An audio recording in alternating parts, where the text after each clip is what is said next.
It's okay. You start training yourself now. Look, I know people that when I was in high school, they didn't have any money.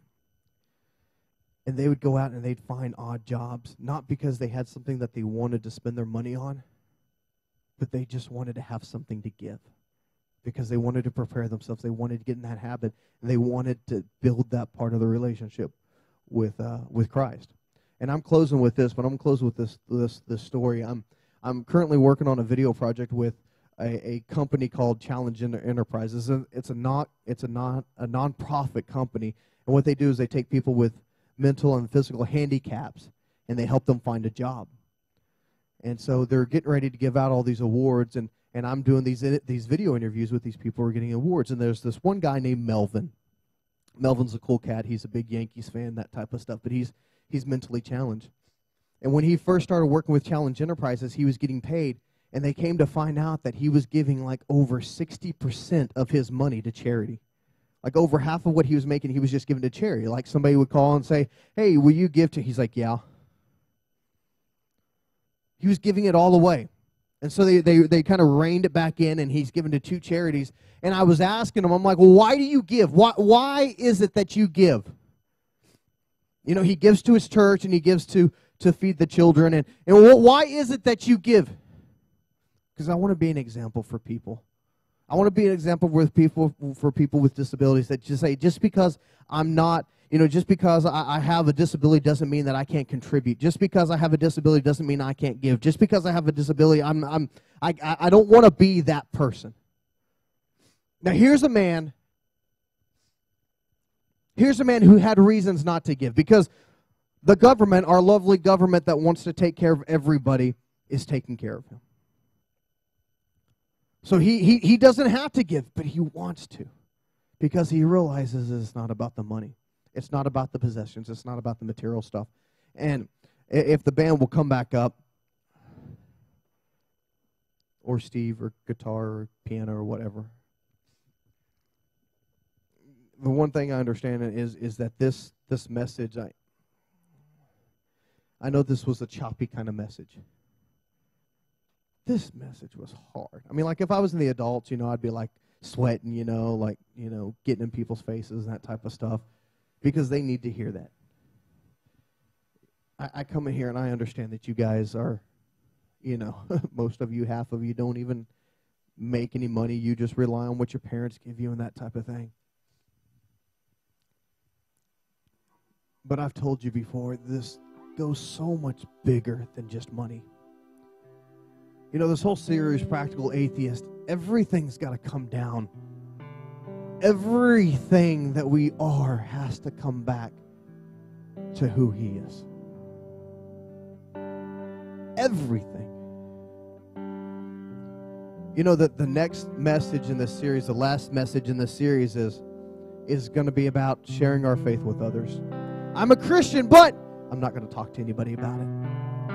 I'm a Christian, but I'm not going to say anything because they're going to look at me and seriously, to each his own, and I don't want to force my beliefs on somebody else.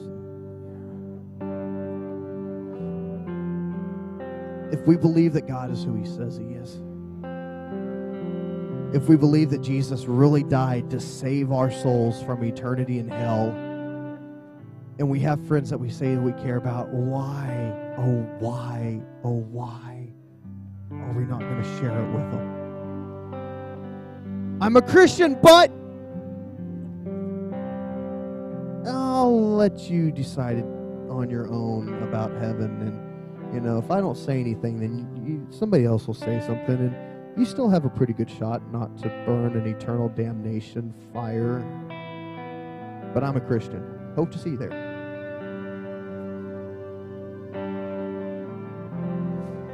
We live in the greatest country in the world, but when it comes to being a Christian, it dulls our senses. Because we have so much given to us. We have so much handed to us. We have so much that's just right there for us. And so we lose the importance. We lose the flavor of what it's about. And tonight, this is what I'm telling you. It's about Jesus.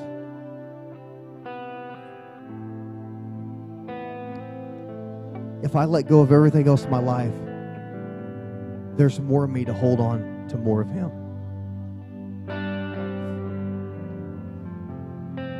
Tonight, you've got to make up your mind of what's important in life. Some of you, I know how you are. As soon as that new Halo game or Madden or whatever, you have got to be there. You have got to get it. As soon as those shoes or that dress or that shirt or the makeup. Guys, do you realize how expensive makeup is? Some of these girls are spending like $30 on a stick. You know? It just makes no sense, but it has, you know. I've got to spend $120 on the Air Jordans. On those shoes. No. You give it all away to God. Just say, God, look, help me see what's important. Look, I trust you with my salvation. I'm going to trust you with my money. I trust you with my salvation. I'm going to trust you with how I'm going to handle my relationships. If I handle my relationships the right way, yeah, maybe that girl will leave me. Maybe that guy will leave me, but I'm still holding on to you. Everything that we are, everything that we do comes back to who he is and what he's done. That's it. I know this isn't a great message. I know it's a rough message. I know some of you have already tuned me out. But click the channel back over, because it all comes back to who he is. Look at your neighbor, say it's all about who he is. So this is how we're going to do altar call, because I'm not going to sit up here and give you guys an altar call on money, you know?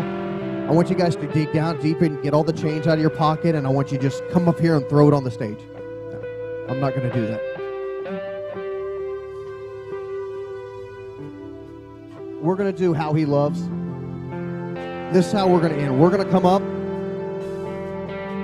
and we're going to sing the song, How He Loves Us. That's it. That's it. Because when it all comes down to it, that's all that matters. How he loves us. It's all about who he is. It's all about what he's done. So as the band sings, I want you guys to all get up out of your seats and come up.